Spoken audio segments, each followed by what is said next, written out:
ನಮಸ್ಕಾರ ಸ್ನೇಹಿತರೆ, ಇವತ್ತು ಗುಂಡ್ಲುಪೇಟೆ ಪಟ್ಟಣದ ವ್ಯಾಪ್ತಿಗೆ ಬರುವಂತಹ 23 ವಾರ್ಡ್ಗಳಲ್ಲೂ ಕೂಡ ಎಲ್ಲ ಕಡೆ ಒಂದು ಕಸದ ರಾಶಿ ಮತ್ತು ರಾರಾಜಿಸ್ತಾ ಇದೆ ಮತ್ತು ಎಲ್ಲೆಲ್ಲೂ ಕೂಡ ಅಶುಚಿತ್ವ ತಾಂಡವಾಡ್ತಾ ಇದೆ. ಇದರ ಬಗ್ಗೆ ಒಂದು ಪುರಸಭೆಯ ಆಡಳಿತ ವರ್ಗದವರು, ಅಧಿಕಾರಿ ವರ್ಗದವರು ಒಂದು ತಮ್ಮ ಒಂದು ಕಾರ್ಯಕ್ಷಮತೆಯನ್ನು ಒಂದು ಎಲ್ಲೋ ಒಂದು ಕಡೆ ಸ್ವಲ್ಪ ತಡೆ ಹಿಡಿದಿದ್ದಾರೆ ಅಂತ ಹೇಳಕ್ಕೆ ಇಷ್ಟಪಡ್ತೀನಿ. ಯಾಕೆಂದರೆ ಎಲ್ಲ ಕಡೆ ಒಂದು ಮನೆಯಲ್ಲೂ ಕೂಡ ಆ ಕಸವನ್ನು ತಂದು ಹಾಕಿ ಅಲ್ಲಿ ಒಂದು ಸಾಂಕ್ರಾಮಿಕ ರೋಗಕ್ಕೆ ತುತ್ತಾಗುವಂಥ ಸಂದರ್ಭದಲ್ಲಿ ಅಲ್ಲಿ ಒಂದು ಯಾವುದೇ ರೀತಿ ಒಂದು ಪೌರಾಡಳಿತ ವರ್ಗದವರು, ಒಂದು ಸಿಬ್ಬಂದಿ ವರ್ಗದವರು ಅಲ್ಲಿ ಕಸವನ್ನು ತೆರವುಗೊಳಿಸೋದಕ್ಕೆ ಬಂದಿರುತ್ತಿಲ್ಲ. ಹಾಗಾಗಿ ನಾವು ರಾಜ್ಯಾಧ್ಯಕ್ಷರಾಗಿರ್ತಕ್ಕಂಥ ಗಡಿನಾಡು ರಕ್ಷಣಾ ಸೇನೆಯ ರಾಜ್ಯಾಧ್ಯಕ್ಷರಾಗಿರ್ತಕ್ಕಂತಹ ಮುನೀರ್ ಪಾಷರವರ ಜೊತೆಯಲ್ಲಿ ನಾವು ಎಲ್ಲ ಕಡೆ 23 ವಾರ್ಡ್ಗಳಲ್ಲೂ ಕೂಡ ನಾವು ಸರ್ವೆ ಮಾಡಿದ್ದೇವೆ. ಹಾಗಾಗಿ ಎಲ್ಲೆಲ್ಲೂ ಕೂಡ ಕಸದ ರಾಶಿ. ಹಾಗೆ ಕೇಳಿದಾಗ ಅವ್ರು ಹೇಳ್ತಾರೆ, ಸಿಬ್ಬಂದಿಯ ಒಂದು ಕೊರತೆ ಇರೋದ್ರಿಂದ ಅವಾಗ ಅದನ್ನು ತೆರವುಗೊಳಿಸ್ತಾ ಇರ್ತೀವಿ, ಮತ್ತೆ ಅದು ಇದಾಗುತ್ತೆ ಅಂತ ಹೇಳ್ತಾರೆ. ಒಟ್ಟಾರೆ ಹೇಳಬೇಕು ಅಂತಂದರೆ ಪುರಸಭೆಯ ಅಧಿಕಾರಿ ವರ್ಗದವರು ಇದಕ್ಕೆ ಸ್ವಲ್ಪ ಮೌನಗೆ ಶರಣಾಗಿರೋದಕ್ಕೆ ನಾವು ನಮ್ಮ ರಾಜ್ಯಾಧ್ಯಕ್ಷರನ್ನ ಸ್ವಲ್ಪ ಈ ಕಸದ ಒಂದು ವಿಲೇವಾರಿ ಬಗ್ಗೆ ಅವ್ರನ್ನ ಮಾತಾಡ್ಸೋಣ. ಸರ್, ಗುಂಡ್ಲುಪೇಟೆ ಪಟ್ಟಣದ 23 ವಾರ್ಡ್ಗಳಲ್ಲೂ ಕೂಡ ಒಂದು ಎಲ್ಲೆಲ್ಲಿ ನೋಡ್ರು ಕಸ.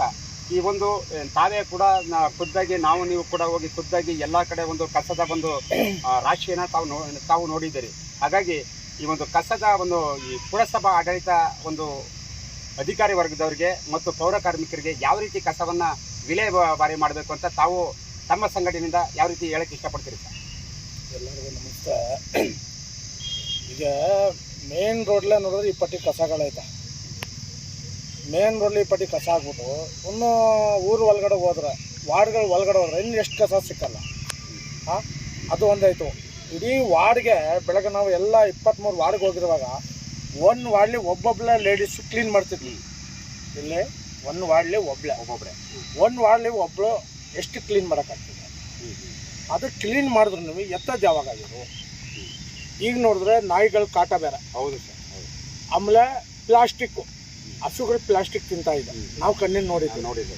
ನಾಯಿಗಳು ಅಲ್ಲಿ ಗಲೀಜಾಗಿರೋದಾಗಲಿ, ಈ ಮೂಳೆ ಬೀಸಾಕಿರೋದಾಗಲಿ ಏನೋ ತಿಂತದೆ. ಈಗೇನೋ ಬಂದ ನೋಡಿ, ಈ ಸ್ಕೂಲ್ ಮಕ್ಕಳು ರಜಾ ಆಗಿದೆ. ಈಗ ಯಾವುದೇನೋ ಅಂಗಡಿಗಳಿಗೆ ಬಿಸ್ಕೆಟ್ ತಗೊಳಕ್ಕೆ ಹೋಗ್ಬೋದು, ಇಲ್ಲ ಆಟನೂ ಆಡ್ಬೋದು. ಈ ನಾಯಿ ಕಸದಲ್ಲಿ ಏನೋ ತಿಂದು ರೂಢಿಯಾಗಿ ಸಿಕ್ನಿಲ್ಲ ಏನಾಗ್ತದೆ ಅಂದ್ರೆ ಮಕ್ಕಳ ಮೇಲೆ ದಾಳಿ ಮಾಡೋದು ಮೂಮೆಂಟ್ ಐತೆ. ಹೌದು. ಏನಾಗ್ತದೆ, ಏನು ಸಿಕ್ನಿಲ್ಲ ಅಂದ್ರೆ ಏನು ಮಾಡ್ತಾರೆ? ಮಕ್ಕಳ ಮೇಲೆ ದಾಳಿ ಮಾಡ್ತಾರೆ. ಅದಕ್ಕೆ ಅಧಿಕಾರಿಗಳು ಏನು ಮಾಡಬೇಕು ಅಂದರೆ, ದಯವಿಟ್ಟು ಈ ಪ್ಲಾಸ್ಟಿಕ್ಕು ಮೊದಲಿಂದ ಯಾವ ಅಂಗಡಿಲಿ ಮಡಿಗಬಾರ್ದು ಅಂತ ಹೇಳ್ತಾರೆ. ಇಲ್ಲ ಅಂದಮೇಲೆ ಈ ಥರ ಪ್ಲಾಸ್ಟಿಕ್ ಎಷ್ಟು ವಿಸ್ಮತ ನಾವೇ ನೋಡಿದ್ವಲ್ಲ. ಆಮೇಲೆ ಇಡೀ ಮನೆ ಮುಂದೆ ಆ ಪಟ್ಟಿ ಕಸ ಆಯ್ತಾ.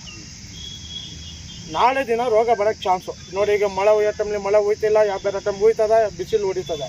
ಆ ವಾಸನೆಗೆ ನಾಳೆ ದಿನ ಅಲರ್ಜಿನೂ ಆಗ್ಬೋದು, ಇಲ್ಲ ಬೇರೆ ಥರ ಕಾಯಿಲೆಗಳನ್ನು ಬರ್ಬೋದು. ಅದಕ್ಕೆ ಅಧಿಕಾರಿಗಳು ಬೇರೆ ಟೈಮ್ಲಿ ಒಂದು ಮಿನಿಸ್ಟರ್ ಬಂದರೆ ಬೀದಿಗೆ ಅವರು ಆಫೀಸ್ ಮುಂದೆ ಎಲ್ಲ ಕ್ಲೀನ್ ಮಾಡ್ತಾರೆ. ಈ ಮೇನ್ ರೋಡ್ ಎಲ್ಲ ಮಣ್ಣಿರೋದೆಲ್ಲ ಕ್ಲೀನ್ ಮಾಡ್ತಾರೆ. ನಾವು ನೋಡ್ತಾನೆ ಇರ್ತೀವಿ ಸುಮ್ಮನೆ. ಇದು ನಾವು ಮಾಡೋದವ್ರು ಕಿವಿ ಒದಿಸ್ಕೊಂಡು ಕೂತ್ಕೊತಾರೆ ಹೊತ್ತು ಏನೂ ಮಾಡಲ್ಲ. ಇವರು ಆಫೀಸ್ ಬಂದವ್ರಿಗೆ AC ಫ್ಯಾನೋ ಹಾಕಿ ನೆಲ ಕ್ಲೀನಾಗಿ ಹೊಲಿಸ್ಕೊಟ್ಟು ಮುಂದೆ ರಂಗೋಲಿ ಹಾಕಿ ಎಲ್ಲ ಕೊಡ್ತಾರೆ. ಅವ್ರಿಗೆ ಚೆಂದಾಗಿ ಬರ್ತದೆ. ಅವ್ರಿಗೆ ಸಂಬಳ ಬಂದ್ರೆ ಎಷ್ಟು, ಬಿಟ್ಟರೆ ಎಷ್ಟು, ಆ ಡ್ಯೂಟಿ ಮುಗಿಸ್ಕೊಂಡು ಹೋಯ್ತಾರೆ. ವಾರ್ಡ್ಲಿ ಕೂತ್ಕೊಳ್ಳೋದು ಬದಲು ಆಫೀಸ್ಲಿ ಕೂತ್ಕೊಳ್ಳೋದು ಬದಲು ಅದೇ 1 ಗಂಟೆ ಟೈಮ್ ವಾರ್ಡ್ಗಳಿಗೆ ಬಂದರೆ ಕಸ ಎಲ್ಲಿ ಬಿದ್ದಿದೆ, ಯಾವ ಚರಂಡಿ ಲಾಕ್ ಆಗಿದೆ, ಏನು ನೀರಿನ ಸಮಸ್ಯೆ ಐತೆ, ಅವರೆಲ್ಲ ನೋಡ್ಬೋದು. ಈಗ ಅಧ್ಯಕ್ಷರು ಆಗ್ತಾರೆ.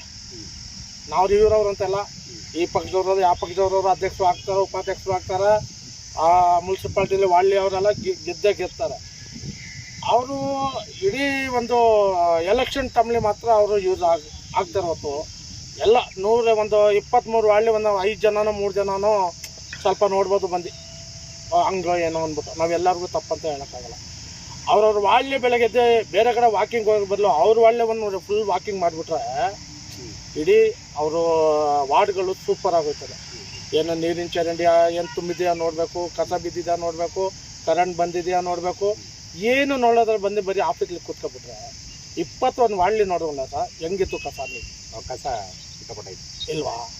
ಅದಕ್ಕೆ ಅಲ್ಲಿ ಕೂತ್ಕೊಳ್ಳಬಹುದು. ಈಗ ಚೀಫ್ ಆಫೀಸರ್ ಆಗಿರ್ಬೋದು, ಅಧ್ಯಕ್ಷರಾಗಿರ್ಬೋದು, ಆ ವಾರ್ಡ್ ಕೌನ್ಸಿಲರ್ಗಳಾಗಿರ್ಬೋದು, ದಯವಿಟ್ಟು ಅವ್ರಿಗೆ ಎಲ್ಲ ಕರ್ಕೊಂಡು ನಮ್ಮ ವಾರ್ಡ್ಗಳಲ್ಲಿ ಈ ಥರ ಐತೆ ಅಂತ ಹೇಳಿದ್ರೆ ತುಂಬ ಅನುಕೂಲ ಆಗ್ತದೆ.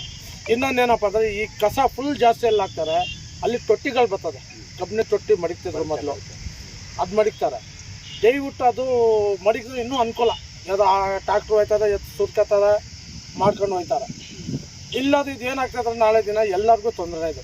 ಅಕ್ಕಪಕ್ಕ ವಾಸನೆ, ಅವರು ಆಫೀಸ್ಲಿ ಕೂತ್ಕೊಳ್ಬೇಕಾದ್ರೆ ಗೆಜಲ್ ಅದೇನೋ ಪೌಡ್ರ್ ಹಾಕ್ಬಿಟ್ಟಲ್ಲ, ಒಂದ್ಸಲ ಇಟ್ಮೇಲೋ ಸಣ್ಣ ಟೋಟ್ರಿ ಇರಲ್ಲ. ಅದೇ ವಾಳ್ಲಿ ಬಂದು ಅವ್ರು ಚೇರ್ ಹಾಕೊಂಡು ಒಂದು ಅರ್ಧ ಗಂಟೆ ಟೈಮ್ ಕೂತ್ಕೊಬಿಟ್ಟು ಅವ್ರು ಹೇಳ್ದಂಗೆ ನಾವು ಕೇಳ್ತೀವಿ. ಒಂದು ಪ್ರಮುಖವಾದ ಪ್ರಶ್ನೆ ಏನಪ್ಪ ಅಂತಂದರೆ ಸರ್, ಈಗ ನಾನು ಹಲವಾರು ಅಧ್ಯಕ್ಷರ ಜೊತೆ ನಾವು ಮಾತಾಡಿದ್ವಿ ಇಂಟರ್ವ್ಯೂಲ್ಲಿ. ಈಗ ಪ್ಲಾಸ್ಟಿಕ್ ಮುಕ್ತ ಮಾಡಬೇಕು, ಪ್ಲಾಸ್ಟಿಕ್ ಮುಕ್ತ ಮಾಡಬೇಕು ಅಂತ ಹೇಳ್ತಿದ್ರೆ, ಈಗ ನಾವು ಬೆಳಿಗ್ಗೆ ನೋಡಿದಾಗ ಬರೀ ಎಲ್ಲೆಲ್ಲೂ ಕೂಡ ಪ್ಲಾಸ್ಟಿಕ್ ಮುಕ್ತ ಮಾಡಬೇಕು ಅಂದರೆ ತಾವು ಯಾವ ರೀತಿಯ ಒಂದು ಅಭಿಯಾನನ ಸ್ಟಾರ್ಟ್ ಮಾಡ್ತೀರಿ ಸರ್? ಸರ್, ಇದು ನಾವು ಏನು ಮಾಡಿದ್ರು ಇದು ನಡೆಯಲ್ಲ ಸರ್. ಇದಕ್ಕೆ ಅಧಿಕಾರಿಗಳು ಇರ್ತಾರಲ್ಲ, ಅವರು ಅಧಿಕಾರಿಗಳು ಅದಕ್ಕೆ ಗಣ್ಮುಖ್ ತಂದು ಬರಬೇಕು. ಇಡೀ ರಾಜ್ಯನೇ ಗಣ್ಮುಖ್ ತಂದು ಬರೋಕ್ಕಾಗಲ್ಲ. ಅವ್ರವರು ಇದರಲ್ಲಿ ಒಂದೊಂದು ಗಣ್ಮುಖ್ ತಂದು ಬಂದರೆ ಆಗ್ತದೆ. ಒಂದು ಈಗ ನೋಡಿ ಪ್ಲಾಸ್ಟಿಕ್, ಇಡೀ ಪ್ಲಾಸ್ಟಿಕ್ ಇರೋದು ನಾವು ನೋಡಿದ್ದು ಕಸ ಪ್ಲಾಸ್ಟಿಕ್, ಅದು ಹಸು ತಿಂತಾ ಇದೆ ನೋಡ್ದು. ಇನ್ನೊಂದು ಕವರ್ಗಳಲ್ಲಿ ತಗೊಂಡು ಮೂಲೇನೋ ಏನೋ ಗಲೀಜು ಹಾಕ್ತಿದ್ದಾರೆ, ನಾಯಿಗಳು ತಿಂತಾ ಇದೆ. ಹಸು ಬಿಡಿ, ಅದಿಲ್ಲಾದ್ರೂ ಹುಲ್ಗಿಲ್ ಮೇಯ್ಕೊಂಡು ಇಟ್ಬಿಡ್ತದೆ. ನಾಯಿಗೆ ಅದು ತಿಂದು ರೂಢಿ ಆಗ್ಬಿಟ್ಟು ಏನಾಗ್ತದೆ ಅಂದರೆ ನಾಳೆ ದಿನ ಮಕ್ಕಳ ಮೇಲಾಗಲಿ ನಮ್ಮ ಮೇಲನಾಗಲಿ ಕಚ್ಚೋದು ಮಾಡೋದು ಎಲ್ಲ ಮಾಡೋಕ್ಕೆ. ಆಮೇಲೆ ಒಂದಿಲ್ಲ, ಗುಂಡ್ಲುಪೇಟೆ ತಾಲೂಕು ಬೇಡ, ಗುಂಡ್ಲುಪೇಟೆ ಟೌನ್ನಾಗ ಹೆವಿ ನಾಯಿಗಳೈತೆ. ಅದಕ್ಕೆ ಮುನ್ಸಿಪಾಲ್ಟಿಯವರು ಅದಕ್ಕೆ ಮೊದಲು ನಾಯಿಗಳು ಹಿಡಿತಿದ್ರು. ಆ ಥರ ಹಿಡಿದ್ರ ನಾಯಿಗಳಿಗೆ ಮಕ್ಕಳಿಗೂ ಅನುಕೂಲ, ದೊಡ್ಡವ್ರಿಗೂ ಅನುಕೂಲ.